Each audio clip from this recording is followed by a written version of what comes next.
Hello and welcome back. We are doing some more Canlander versus, and to join us this time, we've got James. Hello. How are we doing? I'm good, thanks, mate. You good? Yeah, doing really well. Lovely, glad to hear it. Today we've got Bant Slaw against Izzet Tempo. Do you wanna give us an explanation of what Bant Slaw is? I'll do my best.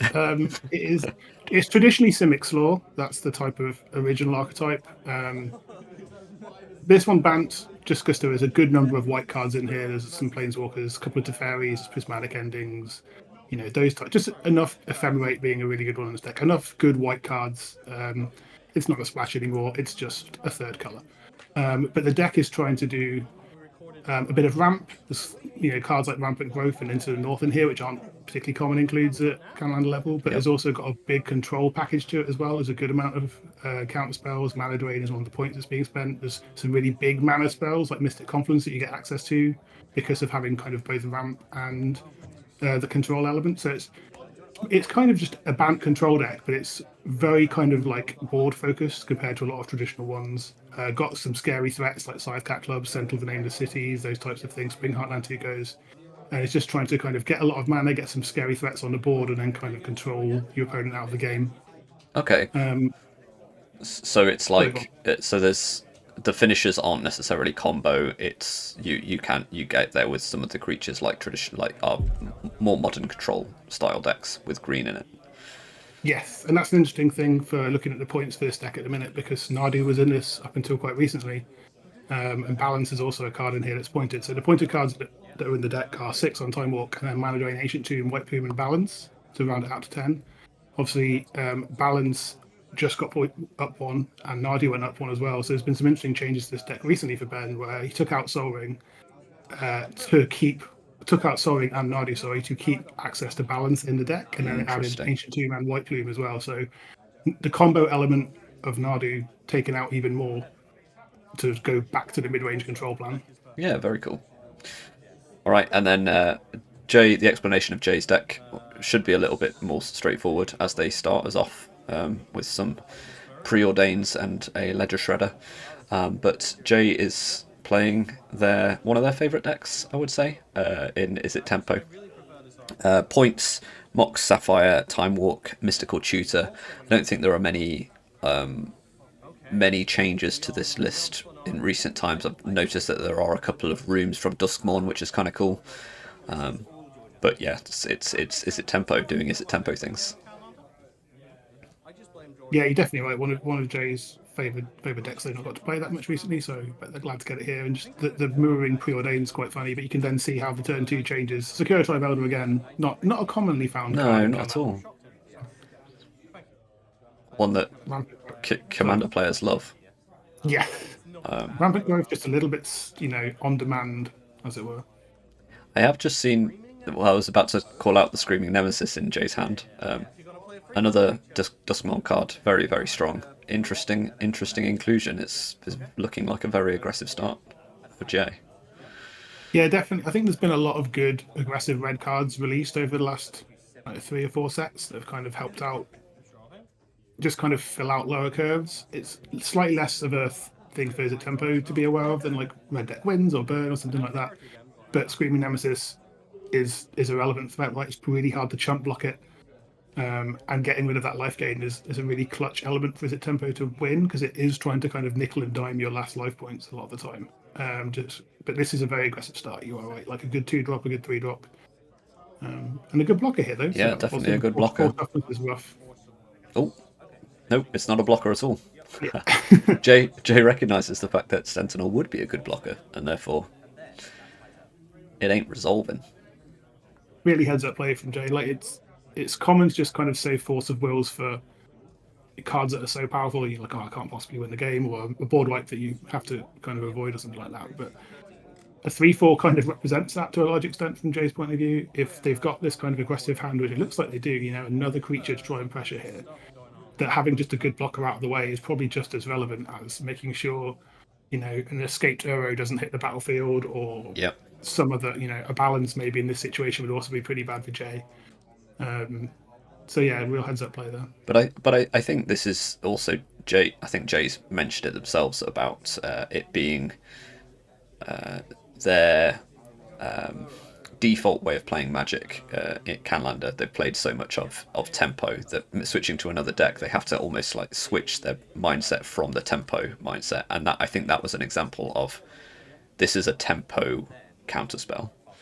Yes. I need to keep control of the board and keep hitting. You mentioned Uro. There he is. There he is. It does sometimes feel a little rough when he is a 3 mana explore. When you're facing down this kind of pressure. Um, although there are 4 creatures here, there's not loads of actual power on the board from Jay. So It ain't a lot of damage, no. yeah, and we're getting further away from Delirium for this DLC to get this Arcanist to cast the Preordain. So many triggers here. There's going to be a Surveil for the Darcy. There's going to be a Loot from the Leisure Shredder, and then there's going to be Resolved Preordain. So many things happening with this attack step. But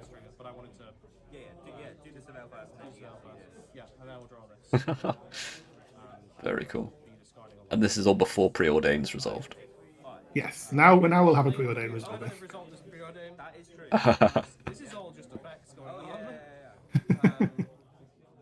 There's a Stifle And a Mystic Sanctuary. Mystic Sanctuary was the one. Okay. Probably kept the Stifle if a land's been pitched. Doesn't again? We've already talked about a lot of this graveyard as being going to probably be eaten by an Arcanist, and so the Sanctuary is probably not getting much value, even if it does enter untapped. I think that might have been a Tishana's Tiebinder in Jay's hand as well. So 2 Stifles. Well, that's nice. By the looks of it, yeah. Yeah, it's not a. It's Ben's just not been able to get on board. No. The Jay on the play, just going like both of them just had to turn 1 spell. I think, if there'd been access to kind of just a good 2-drop to stabilize, or even like a Tameo on 1 just to do some blocking. And admittedly, it wouldn't block the Nemesis, but just something like that to kind of stabilize a bit early on would have been really good. But because Ben wants to play against kind of mid-range decks that aren't going to do much to him in the first couple of turns. So when he has done his ramping, he's got his mana and his threats, he's holding back with control magic, but he's not on too low a life total. But there is a lot of pressure here, and I think the only Wrath is balanced. There might be a Terminus. Let me double. No, there's not a Terminus. So the only kind of Wrath is balanced here. So it's there's not a lot of like easy catch up mechanics for Ben unless they just start value, and it's enough to kind of all add up. Is not having Terminus a mistake? Because you've got Mystical Tutor, right? No, that's not in this deck. Okay. So that's I think Terminus becomes an auto include if you are playing Mystical Tutor just for the sheer value. But there is that tension of I'd imagine there's a Brainstorm and a Brain Surge. There is both of them, so you can kind of set it up like that. And there's a lot of instant speed draw with opts and remands on considers and that type of thing. But you're not reliably getting it in the same way as if you spent a point on Mystical Tutor. I mean the value of Terminus goes down a lot when you don't have Mystical Tutor. Yeah, it's one of the reasons I kind of have ended up cutting Metamorphosis Fanatic from a lot of my black decks, because I don't run Vampiric or Imperial Oath or anything like that. So I just keep drawing it on turn 3 when I don't have anything in my graveyard and it's just stuck there, and I'm like, oh, this is useless, So makes sense. We're going to try to exile the Nemesis, and Jay is saying no once more. That looks like, I think that's a Fire Ice rather than a Room. It is a Fire Ice, yeah. As much as I want it to be a Room. We've got... I think that's just the 2 Stifles that we've already talked about in Jay's hand. Part of me does wonder if they would have been. I think they. No, I suppose this is. Maybe I'm wrong. I am wrong. Ignore me. I just went off on a random train of thought that was completely inaccurate, and I stopped myself. Okay. I was going to ask you, enlighten us about what you're thinking, but if it's so wrong that you don't want to share, then that's perfectly fine. Yeah. I can only look like a partial fool, not a complete one. So that's fine. Jay decided they don't need the 2 Stifles, which is fair. The Nemesis gone. But yeah, still only 2 out of 4 for Darcy. No cards to hit from the Arcanist either. So still not a really fast flop from Jay. I mean, But Ben I is on mean, 5. Ben's on 5, and we just said that Yeah. Fire and Ice is on top, so I think Oh, good point. this is going to be it. This would just be it because there's 4 on board and then a fire to the face. Oh yeah, Yep. there's no better feeling than just burn to the face for a win. I suppose that depends on whether you're doing it or on the receiving end of it, but sure. Yeah. Because I'm pretty certain I've been killed by burn roughly 200 times more than I have killed someone with burn Well, myself. that does not surprise me whatsoever. But yeah, that's kind of exactly what the Tempo deck wants to do. Get a couple of threats down. It was a bit more aggressive board based than Izzet Tempo decks often are, but because Ben was a bit slower committing to the board themselves, it was totally fine. There wasn't anything super scary. The force was a really big one just to make sure that Ben couldn't stabilize. So yeah, really, really cleanly played game 1 there from Joe. Yeah, I think, yeah, really just Jay stopped Ben from doing anything. It was pretty sweet.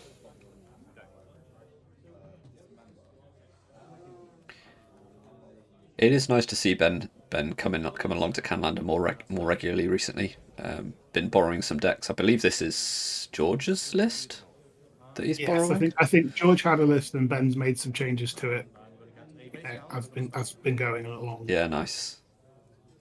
But yeah, Ben started playing a little while ago, but then didn't come for a long time, and he's been coming quite regularly over the past 3 or 4 weeks, gradually getting better and better and better results as well, which is what happens when you get to kind of play a format a lot, play the same deck a lot, get to know it. It is a challenging one, especially if you're like, not that Ben is new to Magic, but if you're kind of one of the newer players to Magic, Yep. and like this is a hard way to learn. Yeah, for sure. But even if you're used to playing Modern, Standard, Pioneer, the it's so different having 4 ofs in a 60 card deck to 1 ofs in a 100 card deck. You have to build decks so differently. Yep.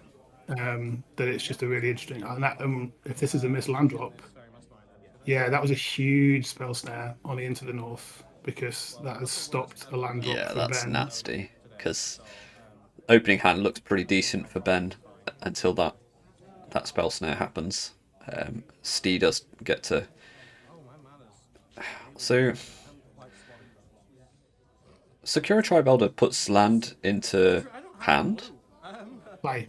Basic onto backfield tapped. Okay. Okay, tapped. Yeah. That makes. Yeah, it's such a strange card to be included in a deck like this.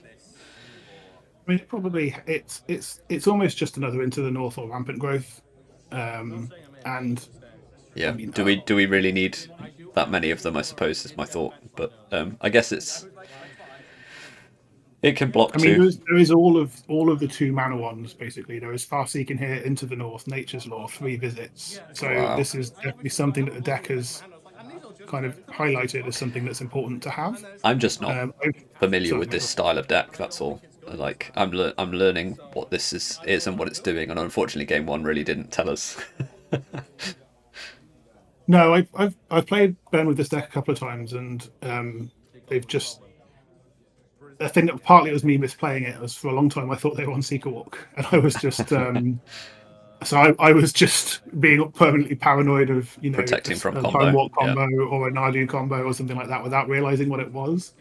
So it is like, oh man, there's a big war going here. Whoa. Okay. So we've got Prismatic Ending to exile the Mastermind, Chain of Vapors to save it, kind of to bounce it back to hand. Is that what it does? Yeah, that's and what then it does. And then we're gonna force the Chain of Vapors. That's very interesting play. Do we really need that Fairy Mastermind gone that aggressively? It was a very aggressive play. It may be that. Sorry, there's a mountain here. I was about to say that Jay didn't have a red source. So if they didn't draw one and Ben was able to stem the bleeding from getting rid of 1 creature, I could kind of see the value in that, especially as Ben has it looks like missed another land drop. There's just the 2 they had before, and then the 1 they got from the Steve. So I think it's very much Ben's probably just trying to like buy himself as much time as possible, but that draw of the mountain's big, so it opens up the other half of Jay's deck to try and get pressure down. And every time Ben doesn't draw a land at all, it's just getting worse. We already talked about all the kind of the mana ramp based strategy that this deck wants to do, and it wants to have a decent amount of mana to do it. And if you're not getting there, you're playing a more traditional control deck style game plan, but that means a lot of your top decks, when normal control decks would be top decking powerful spells and kind of finishes, you're like, oh, here's a 3 visits, great. Yep. So it's a rough spot to be in. That particular knockover was really big, so hopefully Ben can start stabilizing here. Ooh, this is. Oh, nice. Oh no. Okay, there's a lot of stack stuff going on. This is good interactive Magic. Yeah, this is the classic kind of control-ish deck against a tempo deck, just trying to fight over resources until one person kind of just ekes enough of an advantage to start pressuring. And the pressuring from Izzet Tempo will be more on board. The pressuring from Bant Slaw will be more drawing cards and getting mana. Yep. So the top end draws are scarier. But Jay still doesn't have a threat. I was going to say Jay's not on board yet, so they're not feeling as good about. Like I suspect that the longer the game goes, the more favoured Ben becomes. Be true, and hitting his land drops here consistently as well is really good. That does look like an Abhorrent Oculus in Jay's hand though, which is a pretty powerful card. Yeah, you could say that. So it's still a Magus of the Moon, which there are 2 basics on Ben's board. So if that Magus does ever, oh no, Magus got countered, didn't it? Yeah, it got countered, actual counter spelled. So that Magus is like actual countered after it got remanded. Yep.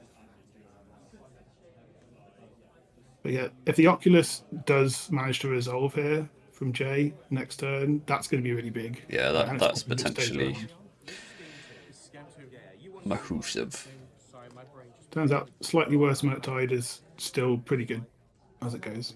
It's even debatable if you call it slightly worse Murktide. Yeah, I think I'm not convinced.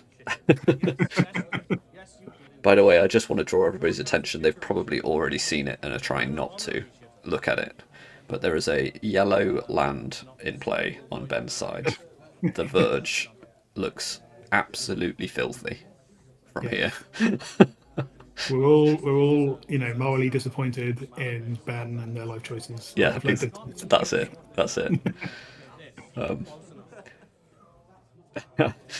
It's going to become more and more common for us to start ripping into people for the art choices of cards that they have gone with.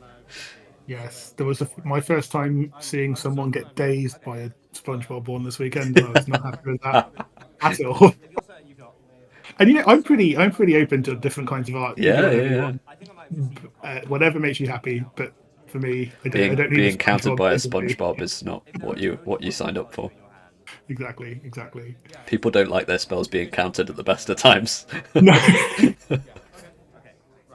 Yeah, I think if it wasn't a counter spell, it probably would have been. I think Alex Hazard, who we've had on a couple of times with his mono white Death and Taxes list, has done a Plankton version of Skrelv, and I find that way less. Yeah, that's just funny, right? Because it's Skrelv. Oh dear. It's just maybe it's a secret tech for the people running those cards to try and get extra tilt value on their opponents. That not only 100%. I believe that is the case. People are playing these golden cards because they hate them, but their opponents hate them more. So just get under their skin a little bit. Here's the Nemesis again. Not countered, not killed. I do wonder what's in Ben's hand. There's been so many turns of not just doing nothing. Loads. Interesting. So we've done that. We've done that after taking 3 damage. Yeah. Just because we're afraid of what else might be coming down. Possibly. And if Jay had gone for an Oculus would be a much better target than a Screaming Nemesis. Yeah, it's really interesting play there. Yeah. So Jay's not played Oculus into Counterspell Magic, right? I assume that's the decision. So I can't really see Jay's graveyard. They might not have 6 cards in there, to be honest. It's because it's all stacked. I'm pretty sure they do. Yeah, we'll have to wait and see. But I thought I looked earlier and saw that it was available.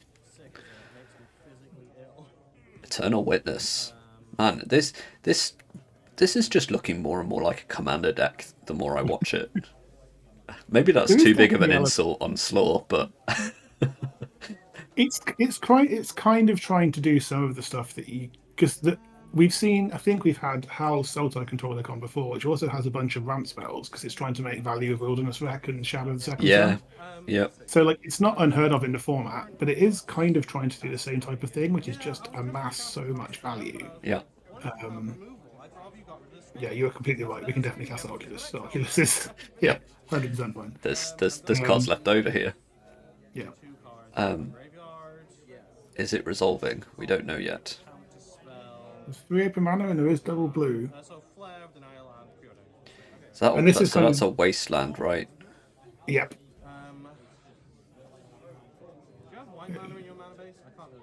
It looks like it's resolved. I think. Jay checking for white mana, wanting to know whether there's a chance of an ephemerate combo coming. Yeah, that's a fair call. Say it's not the main point of the deck, but they're all still hit right. We've got the ephemerate, we've got the Spellseeker, we've got the Eternal Witness, we've got the time. Well, we've got Time Walk and Time Warp, but only one of them is absurdly good. Well, Yep. that's not true. They're both absurdly good. One of them's just much cheaper. You heard it here first. Extra Yeah, turns overrated. yeah, just like Recall. Good.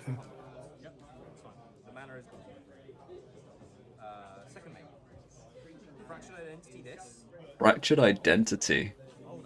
This is one of my favourite cards that I don't think is quite good enough for the format. It is better when you've got ramp spells to help you get to that Yeah, 5 yeah, mana, yeah. but I love Fractured Identity. It's so cool. Exile it, and then you make a copy of it. Yeah. And that's a huge swing now. The board presence is massively in Ben's favour. Like, there's a good amount of cards in Jay's hand, but they've not got loads of pressure. That's a bottomless pool, though. I know that one. Do you know that one? Is that a common or something from? It's Yeah. yep. It's an uncommon from Duskmourn that just bounces a thing. Right. Um, and then the other side of it says whenever you hit your opponent, you get to draw a card. Okay. Hey, look! It's so much. There's so much Duskmourn going on. This is great. All the Dusk I Moon. know all And these I do cards. wonder. I wonder how much of this is Jay trying to maximize some of the Delirium payoffs in their deck. DRC being one of the really obvious ones. But that's might be a good reason why the rooms are in here. Not that Silent Hall Creeper is a bad card, but it's another upside to it being an Yep. enchantment creature rather than just a creature as well. Screaming Nemesis, Silent Hall Creeper, Bottomless Pool. Love it.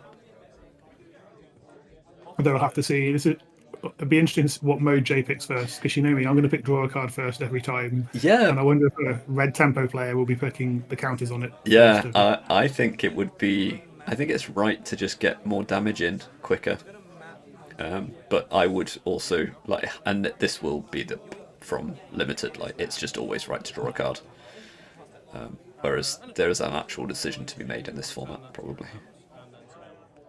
More bouncing. And then we reveal a brazen borrower off the top, and we keep it.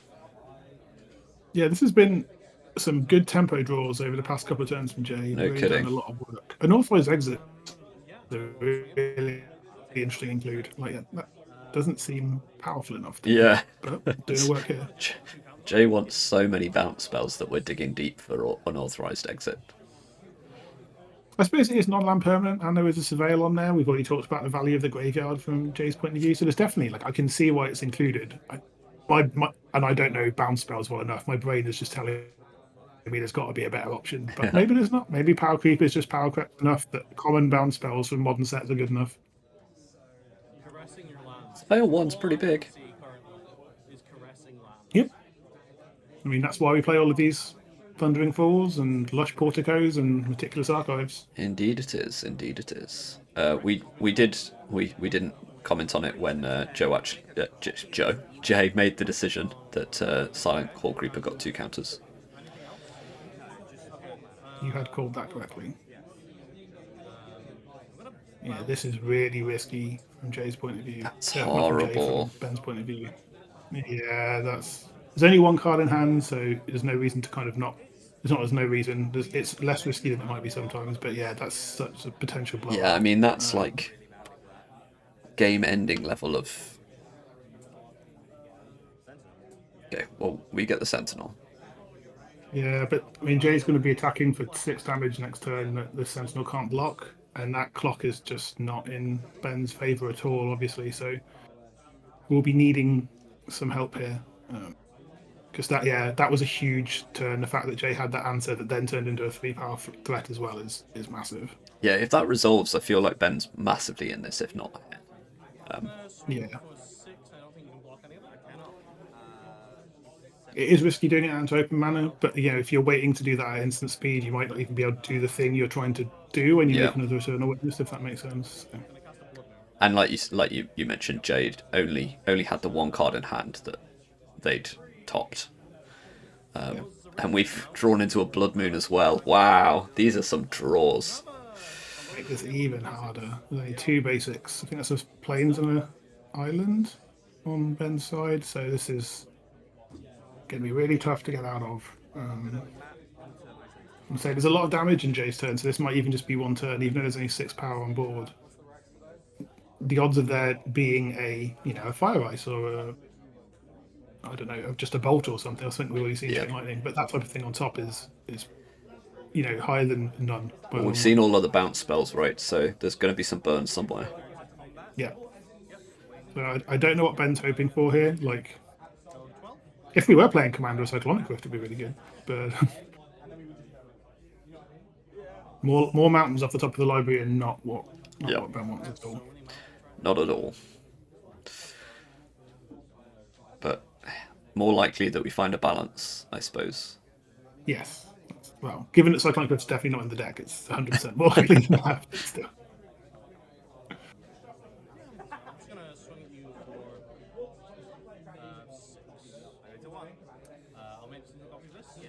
And now it's a big fairy.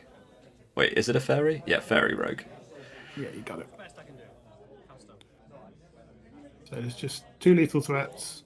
Almost any like about a third of Jay's non-land top decks are lethal. So we're just gonna make a map and see what happens, but like you can't draw it if it's not if it's not a land. And if it is a land, you don't want it anyway. Yeah. Well, it's your other color. So if you had a green answer in hand, that's not terrible. Yeah. Nope. Doesn't look like that'll do it. That's a lot of lands. Yeah, that's unfortunate. Especially having missed them so early on. Yeah. Yeah, there's some really, really clutch draws then from Jay to get ahead. Yeah, the Brazen Borrow was huge.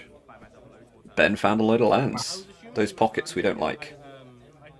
Yeah, no one likes those.